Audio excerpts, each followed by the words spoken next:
And they designed a system that didn't care. All their system did was look for correlations between the frequency of certain search queries and the spread of the flu over time and space.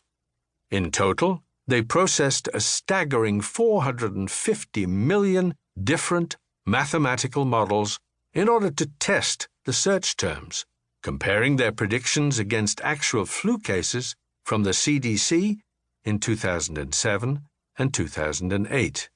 And they struck gold. Their software found a combination of 45 search terms that, when used together in a mathematical model, had a strong correlation between their prediction and the official figures nationwide. Like the CDC, they could tell where the flu had spread, but unlike the CDC, they could tell it in near real time, not a week or two after the fact.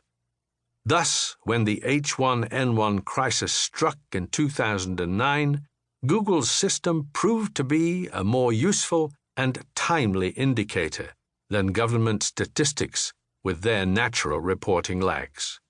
Public health officials were armed with valuable information.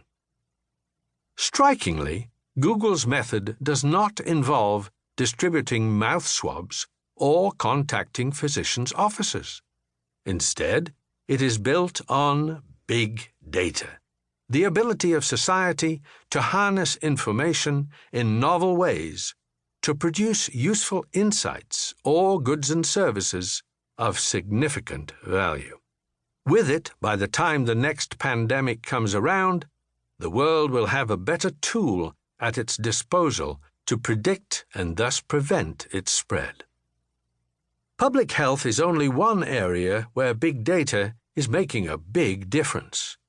Entire business sectors are being reshaped by big data as well. Buying airplane tickets is a good example. In 2003, Oren Etzioni needed to fly from Seattle to Los Angeles for his younger brother's wedding. Months before the big day, he went online and bought a plane ticket, believing that the earlier you book, the less you pay.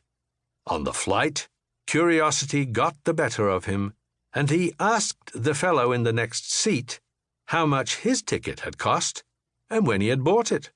The man turned out to have paid considerably less than Etzioni, even though he had purchased the ticket much more recently. Infuriated, Etzioni asked another passenger, and then another. Most had paid less. For most of us, the sense of economic betrayal would have dissipated by the time we closed our tray tables and put our seats in the full, upright, and locked position. But Etzioni is one of America's foremost computer scientists. He sees the world as a series of big data problems, ones that he can solve. And he has been mastering them since he graduated from Harvard in 1986 as its first undergrad to major in computer science.